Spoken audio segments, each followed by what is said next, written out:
Шановні колеги, ми продовжимо робочі. Dear colleagues, we continue our working day, and the floor is given to the representative of the Ministry of Defense of Ukraine, Colonel Andriy Lysenko. Good afternoon, dear colleagues.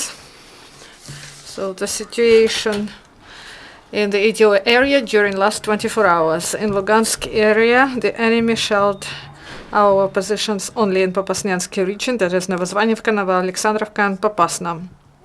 The enemy delivered fire both during the day and at night, and the most intensive firing was during 5 and 7 p.m.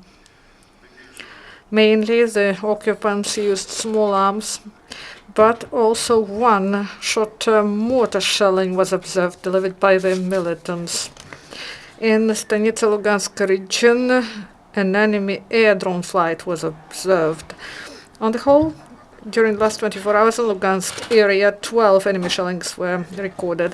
Donetsk area, there the militants opened fire in the same region as yesterday in Novgorodsk, Verkhnyotoretsk, and Avdiivka.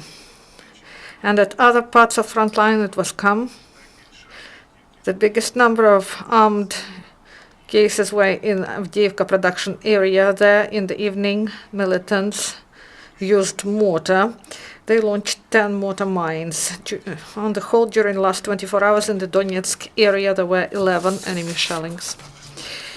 In Mariupol area, the situation remains mainly the same. The militants delivered fire at our positions in Mariinka, Starognatovka, and at the patrol line Talakivka-Shirokina.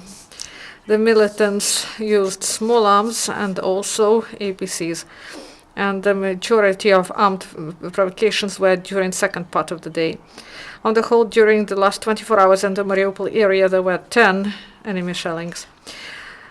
During the last 24 hours, and the result of the military actions, no Ukrainian servicemen killed, but 3 were wounded. It happened in Verkhnyotoretsk in the course of enemy shelling. From Russia, they brought reinforcement for the militants. To Vodligorsk, 5 railway cars with cartridges were brought. To Sverdlovsk, 2 tanks, 2 trucks with anti-aircraft weaponry, 3 tanks with fuel, 2 cars and 2 refrigerator cars with unknown freight. SBU of Ukraine continues to seize illegal weaponry. In Lugansk area, the officers, together with servicemen, found cache of ammunition, where they found grenade launcher RPG-22, 3 grenades RGD-5, and F1 grenade with fuses, and 700 cartridges of 7.62 mm caliber. Training of law enforcers continue. Artillery detachment of coastline defense marine forces of armed forces of Ukraine successfully completed live firing exercises with the use of 152 mm howitzers. Live firing exercises were carried out in the framework of detachment and also by separate crews. Also in a detached artillery brigade of South Operative Command, they completed reservist training.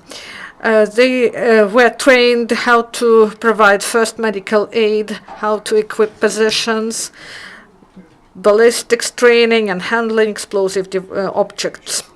And recently in Kirovohradzhina, detachment of special forces of National Guardsmen were successfully parachuted on water from the altitude of 800 and 2,000 meters.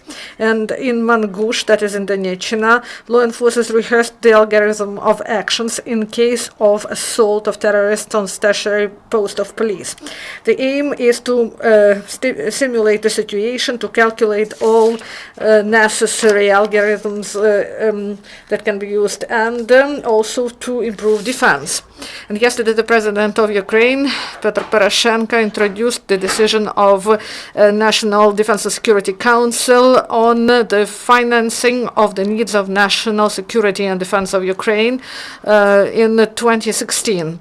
The document envisages to increase expenditures from the budget for the military, for law enforcers and the special forces and the intelligence service of Ukraine that will be reflected in the draft state budget for 2017.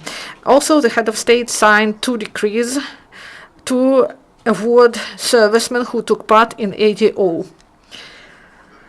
And the orders were provided to 68 servicemen, 21 posthumously.